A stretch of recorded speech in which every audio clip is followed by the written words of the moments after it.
The gurney crashed through the double doors of St. Michael's Trauma Center at 2:47 a.m., and every alarm in the building seemed to scream at once. Multiple GSWs. Classified patient. Clear the floor now.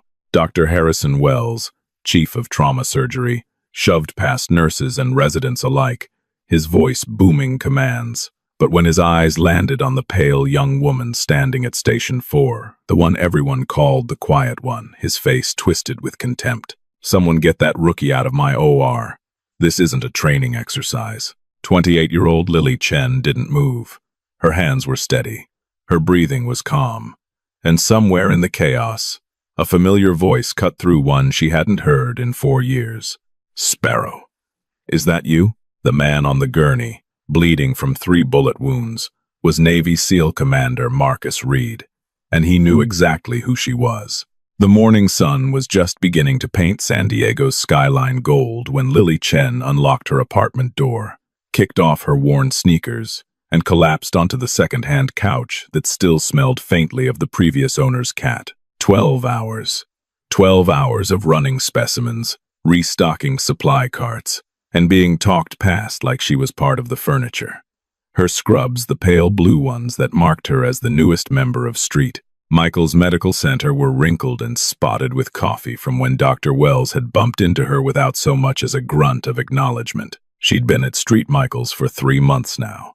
92 days of being the last one chosen for any assignment. 92 days of senior nurses calling her the quiet one when they thought she couldn't hear. 92 days of Dr. Harrison Wells looking through her like she was made of glass. Lily pulled the elastic from her hair and let the dark strands fall past her shoulders. At 28, she still looked younger than her age, with delicate features that made patients ask if she was a new graduate. Her small frame, barely 5'2" and 110 pounds soaking wet, didn't exactly command respect in a trauma center full of towering surgeons and confident veteran nurses. What nobody knew, what she never talked about, was why her hands never shook. Her phone buzzed. A text from her mom. "Proud of you, baby girl. Dad would be too." Lily smiled, but it didn't quite reach her eyes. Her father, Master Sergeant Thomas Chen, had died in Afghanistan when she was 24. A hero's death, they'd called it. She'd been there when it happened, but that was a story she'd buried deep, wrapped in silence and locked away with medals she'd never displayed. She reached into the drawer of her bedside table and pulled out a worn photograph, the only evidence of who she used to be. In the picture, a younger Lily stood in desert fatigues, a medical kit slung over her shoulder, surrounded by men twice her size, men who would have followed her into hell. Sparrow, that's what they'd called her. The combat medic who moved so fast, so silently, that wounded soldiers would swear she appeared out of nowhere. But Sparrow had died in that desert alongside her father. What came back was just Lily, quiet, unassuming. Invisible Lily who wanted nothing more than to heal people without watching them die in the sand. She put the photo away and stared at the ceiling. At St. Michael's, nobody asked about her past. Nobody asked about anything. To them, she was just another rookie who probably wouldn't last the year. Too soft, too quiet, too forgettable to handle the pressure of a level I trauma center. And honestly, most days, that was exactly what Lily wanted. Her alarm was set for 6 p.m. Another night shift awaited. Another 12 hours of proving herself to people who'd already decided she wasn't worth noticing. She closed her eyes and let the exhaustion pull her under, dreaming of desert winds and the sound of helicopter blades. She didn't know it yet, but in exactly 8 hours, a ghost from her past would crash through those hospital doors, and everything would change. When Lily arrived for her shift that evening, the nurses' station was already buzzing with gossip. "Did you hear? We're getting some VIP trauma case tonight. Everything's hush-hush, classified military stuff." Brenda Kowalski, a broad-shouldered veteran nurse who'd worked trauma for 20 years, rolled her eyes at Lily as she approached. "Great. More drama. And of course, I'm stuck with the rookie." "I can help," Lily offered quietly. "Whatever you need. What I need is someone who doesn't freeze under pressure." Brenda's voice was tired, not cruel, but the words still stung. "Look, Chen, you seem nice enough, But nice doesn't save lives in the ER. Why don't you go restock the supply closet? I'll call you if we need an extra pair of hands." Lily nodded, swallowing the familiar taste of being dismissed. As she walked toward the storage room, she passed Dr. Wells in the hallway. He was on his phone, his expensive shoes clicking against the linoleum, his perfectly gray hair swept back like he was posing for a medical journal cover. "I don't care what time it is," he snapped into the phone. "I want my team ready. This patient is high profile, which means any screw-up lands on my reputation." He didn't even glance at Lily as he brushed past. She spent the next 2 hours organizing IV kits and restocking latex gloves, telling herself this was fine, this was safe, this was exactly the anonymous life she'd chosen. But somewhere deep in her chest, beneath the layers of careful invisibility, something stirred, a restlessness she hadn't felt since she'd packed away her combat boots for good. Her father's voice echoed in her memory. "The world doesn't need more people who hide from hard things, Sparrow. It needs people who run toward them." She'd been running away for 4 years now. Maybe tonight, that was about to change.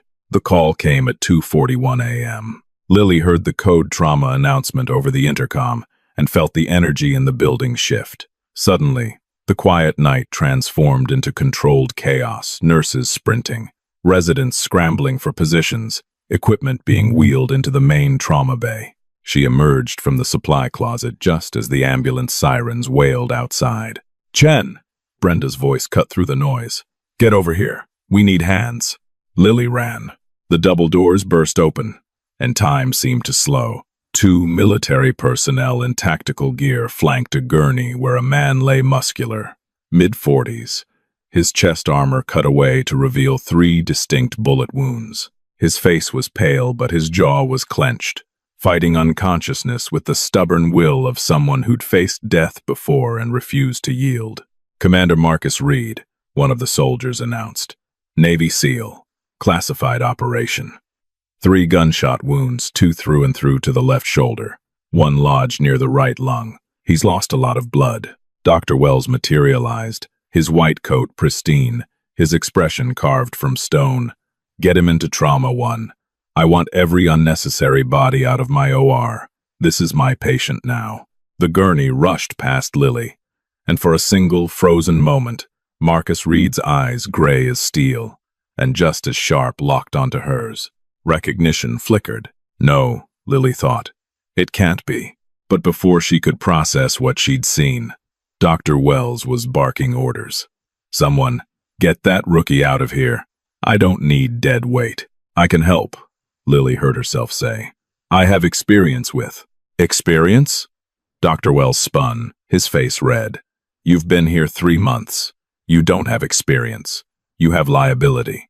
He jabbed a finger toward the hallway. "Supply closet. Now. Or better yet, go find another hospital that needs someone to take up space." The words hit like a slap. A few nurses exchanged uncomfortable glances but said nothing. Lily stepped back. This was the moment she would have retreated, should have retreated. Back to the shadows. Back to safety. Back to being nobody. But then a voice, weak but commanding, cut through the chaos. "Wait." Everyone froze. Commander Marcus Reed, bleeding out on the gurney, was staring directly at Lily. His hand reached out, trembling with the effort. "Sparrow," he rasped.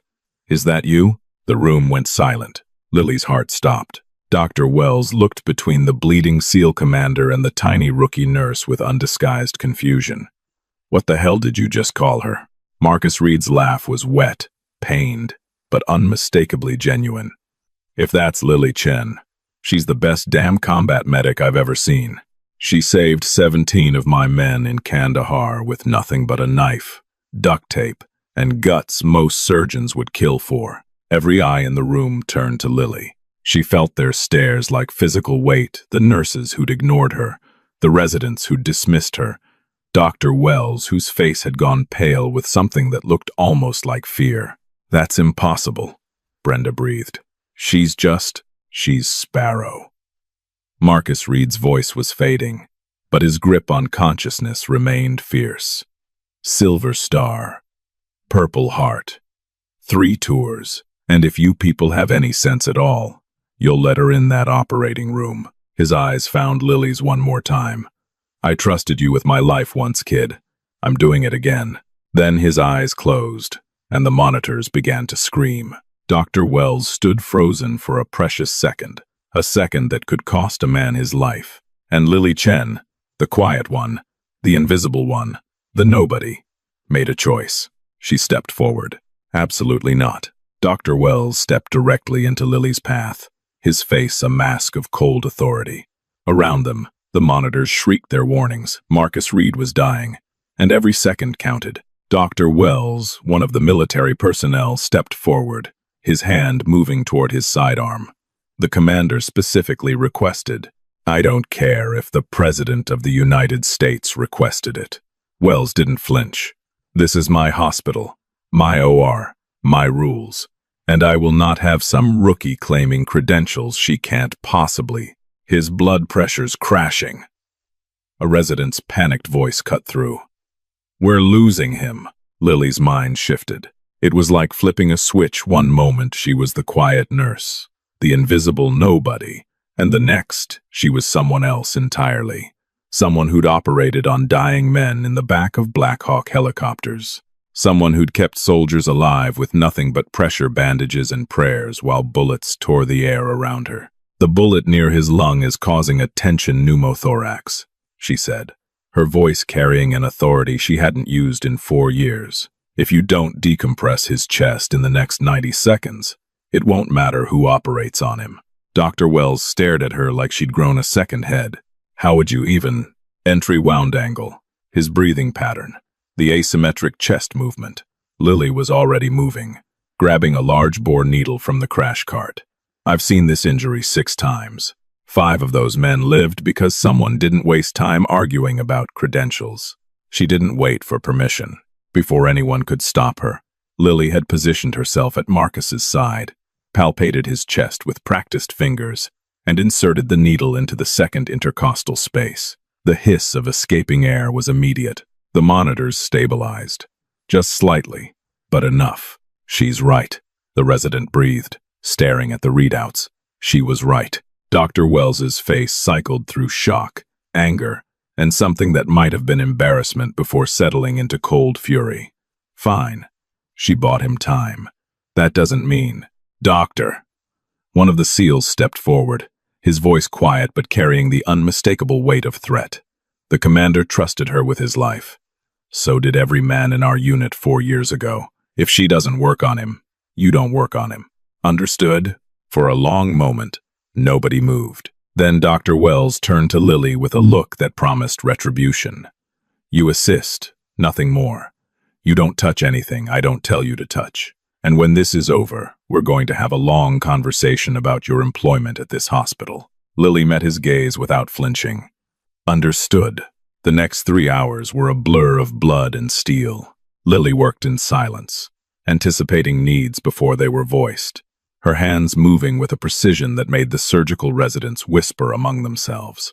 When Dr. Wells fumbled for a retractor, she had it ready. When bleeding obscured his view, she'd already positioned the suction. When the third bullet proved harder to extract than expected, she suggested an approach she'd used in the field, one that worked perfectly. Through it all, Dr. Wells said nothing to her directly. His jaw remained clenched, his movements growing more aggressive as he realized that every person in that room was watching the rookie outperform half his staff. By 6 a.m., Marcus Reed was stable. Lily stepped back from the table, her scrubs soaked with blood, her legs trembling from hours of standing. Around her, the OR team exchanged exhausted glances. "Nice work, Chen," the anesthesiologist murmured, just loud enough for others to hear. Dr. Wells ripped off his gloves with unnecessary force. "Someone close. I need to speak with the patient's military handlers." He pushed through the doors without looking back. Brenda approached Lily slowly, her expression a complicated mix of shame and curiosity. "So, Sparrow, that's really you?" Lily's walls were already going back up. "That was a long time ago. Why didn't you ever say anything?" "Because I came here to be a nurse, not a war story." Lily pulled off her surgical cap, suddenly desperate for fresh air. "Excuse me." She made it to the staff bathroom before her hands started shaking. In the mirror, her reflection looked like a stranger blood on her cheek, exhaustion in her eyes, and beneath it all, the ghost of someone she'd tried so hard to leave behind. 4 years, she thought. 4 years of building a quiet life. And now, her phone buzzed. A text from an unknown number. "Sparrow, I know I asked a lot back there, but I need to ask one more thing. Don't leave. Not yet. There's something you need to know about what we were doing when I got hit. Something they're trying to bury. Something only someone I trust can help me expose. Read." Lily stared at the message. The smart thing would be to ignore it. To go home, request a transfer, disappear back into anonymity.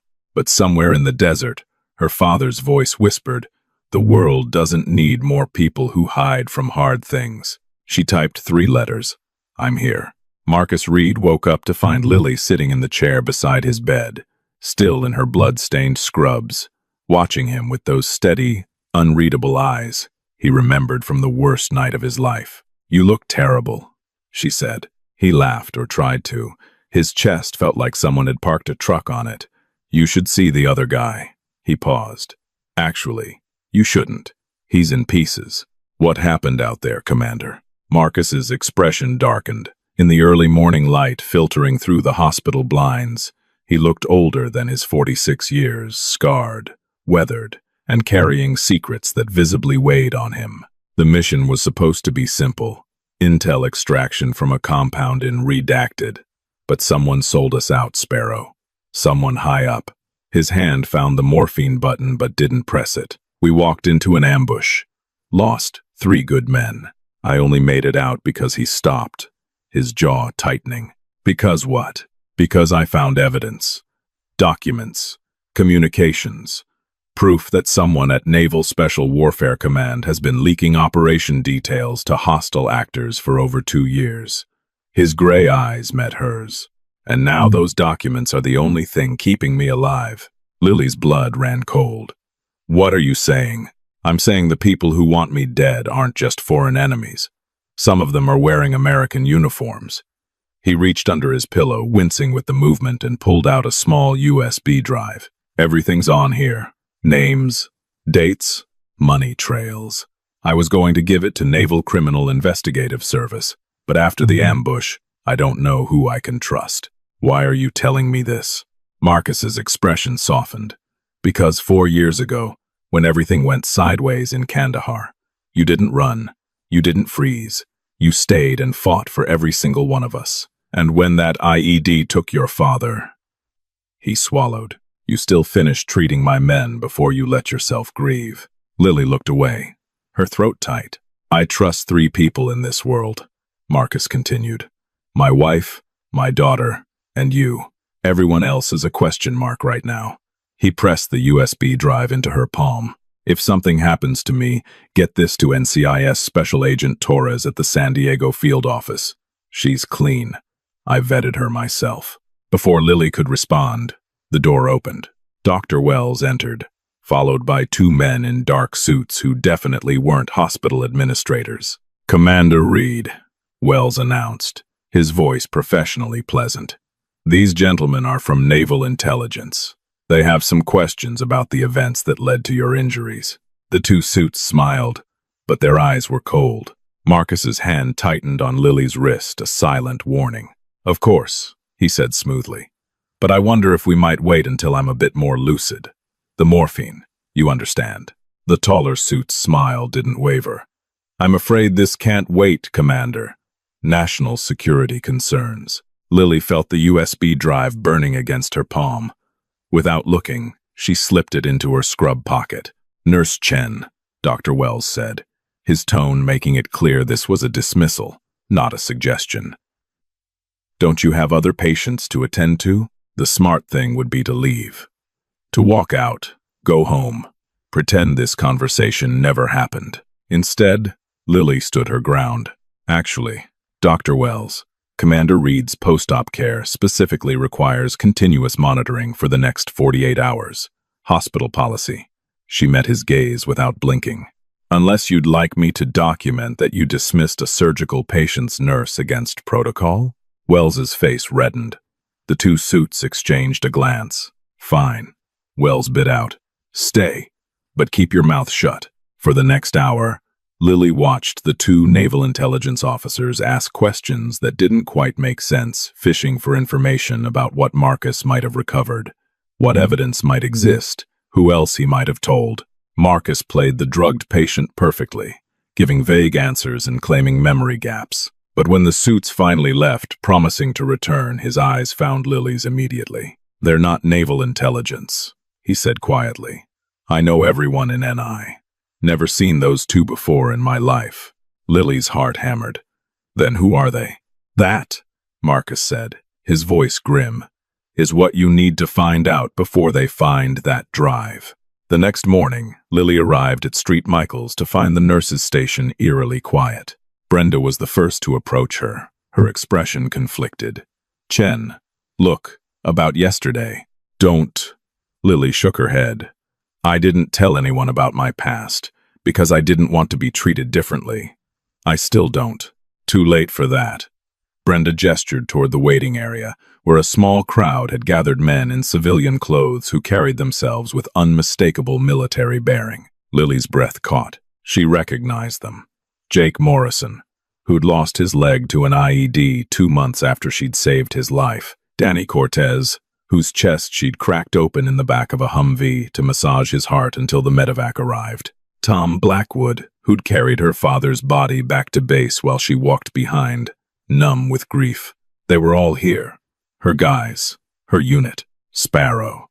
Jake stepped forward, leaning on a cane that didn't diminish his presence one bit. Heard there was some trouble here last night. Figured you might need backup. How did you even? Reed reached out, Danny said. Told us what you did for him, what you're mixed up in now. His jaw tightened. We take care of our own. For the first time in 4 years, Lily felt the wall around her heart crack. I can't ask you to get involved in this, she whispered. These people, whoever's behind this, they're dangerous. Tom Blackwood laughed a deep, rumbling sound. Girl, we've been dangerous longer than they've been corrupt. Now, you gonna let us help? Or are we gonna have to invoke the sacred oath of Sparrow saved my ass, so I owe her forever? Despite everything, Lily smiled. What followed was a masterclass in veteran networking. Within 6 hours, Jake had used his contacts at the VA to confirm that the two naval intelligence suits had no official record of assignment to any investigation.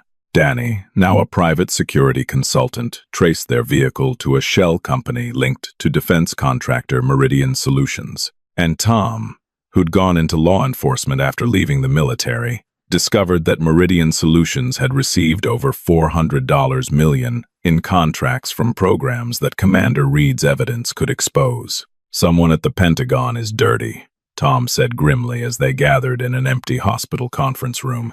And they've got reach, resources, the kind of people who can make problems disappear. Like a wounded SEAL commander who knows too much, Lily murmured. Like anyone who helps him. Jake's eyes were serious. You understand what you're walking into, Sparrow. This isn't Afghanistan. There are no clear battle lines.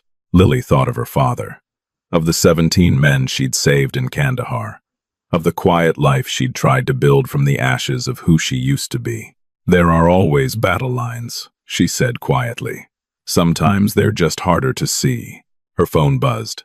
A text from an unknown number different from before. You have something that belongs to us. Return it, and this ends peacefully. Keep it, and there will be consequences. You have 24 hours. Lily showed the message to her team. Well, Danny said, cracking his knuckles. Looks like the timeline just moved up. We need to get that drive to NCIS, Lily said. Tonight, they'll be watching the hospital, Tom warned. Watching you. Jake Morrison smiled the same reckless grin he'd worn before every dangerous mission. Good thing we know how to move without being seen. Lily looked at these men broken in some ways, unbreakable in others who had traveled across the country because one of their own needed help. You know this could go sideways, she said. Everything always does, Tom replied. That's why we bring you. At 11:47 p.m., Lily walked into the main lobby of St. Michael's Medical Center, wearing civilian clothes and carrying nothing but her purse. She moved casually, like a nurse heading home after a long shift, but her eyes tracked every shadow, every figure who lingered too long, every unmarked vehicle in the parking lot. She'd done this before, moved through enemy territory while appearing completely ordinary. The skills came back like muscle memory. Two men in dark suits sat in the lobby, pretending to read magazines. A third was parked in a black sedan near the emergency entrance. At least two more were probably covering the staff exit. They expected her to run, so she walked right past them, through the lobby, into the elevator, up to the 5th floor, not where Marcus Reed was recovering, but where the staff sleeping quarters were located. She swiped her badge, entered a quiet corridor, and slipped into an on-call room that Jake had confirmed was empty. There, waiting in the darkness, was Tom Blackwood. "They've got at least 5 watching the building," he whispered. "Jake and Danny are creating a distraction at the east parking structure in 3 minutes. That's your window." Lily nodded. "And Reed? Danny's contact in hospital security is moving him to a secure room. Different floor, different name. They won't find him before this is over." She checked her watch. 2 minutes. "Tom." She hesitated. "If this goes wrong, it won't. But if it does, there's a letter in my apartment, top drawer of my desk, for my mom. Make sure she gets it." Tom's expression softened. "You're gonna deliver that letter yourself, Sparrow, just like you always do." 1 minute. Lily thought of everything she'd left behind in the desert. The medals she'd never displayed. The memories she'd tried to bury. The person she'd been before grief and trauma had made her afraid of her own strength. 30 seconds. Maybe hiding hadn't been healing. Maybe it had just been another form of surrender. The sound of car alarms erupted from the east side of the building. Shouts, running footsteps. "Go," Tom said. "Now." Lily went. She moved through the hospital like a ghost down service stairwells, through maintenance corridors, past startled janitors who barely registered her passage. The USB drive was tucked inside a hidden pocket she'd sewn into her jacket, pressed against her heart like a prayer. The NCIS field office was 6 miles away. Jake had arranged for a vehicle at the north service entrance, an old pickup truck that didn't match any vehicle registered to anyone connected to her. She was 50 feet from the exit when a figure stepped out of the shadows. Dr. Harrison Wells, Nurse Chen. His voice was calm, but his eyes were wild. "I'm afraid I can't let you leave." Lily stopped. "Dr. Wells, what are you doing here?" "Protecting my career." He stepped closer, and she saw the gun in his hand, a small pistol, trembling slightly. "Do you have any idea what you've done?" Meridian Solutions has funded half the research grants at this hospital. Half my department exists because of their money. Their money comes from betraying American soldiers. Their money, Wells spat, pays for everything. The new trauma wing, the pediatric unit, my salary, your salary. His hand steadied. "Give me the drive, Chen. Walk away. No one has to get hurt." Lily met his gaze without flinching. "You know what the difference is between us, Dr. Wells. You see a system you can exploit. I see people I swore to protect." She took a step forward. "You're not going to shoot me. Don't be so sure. You're a surgeon. Your hands save lives. You've never taken one." Another step. "I have. And I can tell by the way you're holding that weapon that you've never even fired it outside a range." Wells's face contorted. "Stay back, Dr. Wells." A new voice, calm and authoritative, echoed through the corridor. "Put down the weapon." They both turned. Standing at the corridor entrance was a woman in her 50s, silver-haired and sharp-eyed, flanked by 2 armed agents. Her badge identified her as NCIS Special Agent Torres. "It's over," Torres said. "Meridian Solutions has been under federal investigation for 18 months. Your involvement was flagged when you started making calls to their crisis management team yesterday." She nodded to her agents. "Take him." Wells's gun clattered to the floor as the agents moved in. Lily exhaled slowly. Torres approached her, something like respect in her eyes. "Commander Reed said you'd make it. Told me you always do." Lily reached into her jacket and pulled out the USB drive. Everything he found is on here. Names, dates, money trails. Torres took the drive with steady hands. Because of this and because of you, we're about to bring down one of the largest military corruption networks in a decade. She paused. Commander Reed wasn't the only one who remembered your call sign, Sparrow. Your reputation precedes you. For the first time in 4 years, Lily didn't want to hide from that name. I was just a medic, she said quietly. I saved who I could. You saved a lot more than who you could. Torres smiled slightly. You saved who you should. There's a difference. 2 weeks later, Lily stood at the window of Marcus Reed's hospital room, watching the San Diego sunrise paint the sky in shades of gold and pink. He was healing well enough to complain about the hospital food, which Lily took as a good sign. So, he said from his bed, his voice stronger now, I hear you're quite the celebrity around here. Lily turned, smiling slightly. I don't know about that. Brenda told me the other nurses have been asking about your service record. The residents want to know if you can teach them field medicine techniques. He grinned. Apparently, Dr. Wells's replacement is very interested in your experience with tactical trauma management. Wells's replacement? Oh, you didn't hear. Marcus's grin widened. Dr. Patricia Okafor. 30 years of emergency medicine, including 2 tours with Doctors Without Borders in active conflict zones. She specifically requested to meet you. Lily shook her head, but she was smiling. Everything had changed in 2 weeks. Dr. Wells was facing federal charges. Meridian Solutions was under investigation. 11 arrests had been made, including 2 Pentagon officials and a Navy admiral who'd been leaking operation details for nearly 3 years. 347 service members whose missions had been compromised finally had justice coming their way. And Lily Chen, quiet, invisible Lily, had been offered a position as the hospital's new tactical medicine coordinator, a role that would let her train staff in the kind of emergency care that could save lives in any situation. You know, Marcus said, his voice growing serious, you could have stayed hidden, could have walked away from all of this. No one would have blamed you.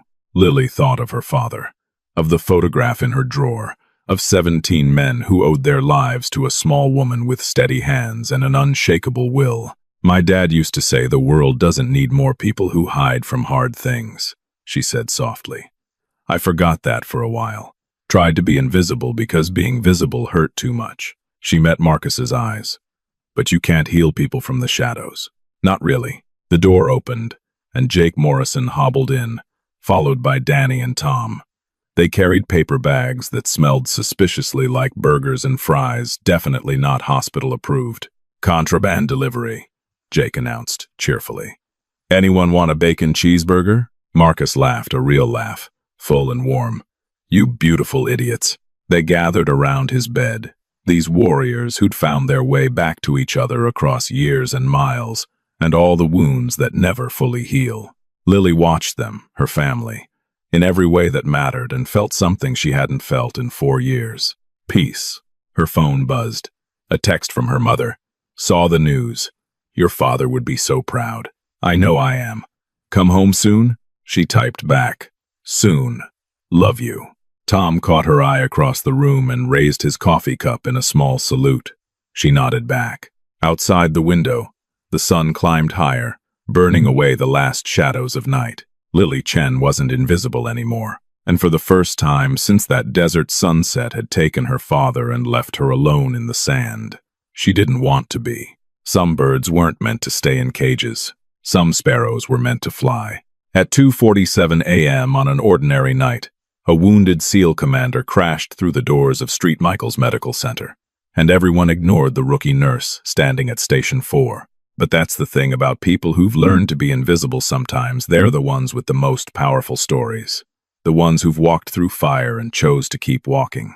The ones whose quiet strength only reveals itself when the moment demands everything they have to give. Lily Chen spent 4 years hiding from who she used to be.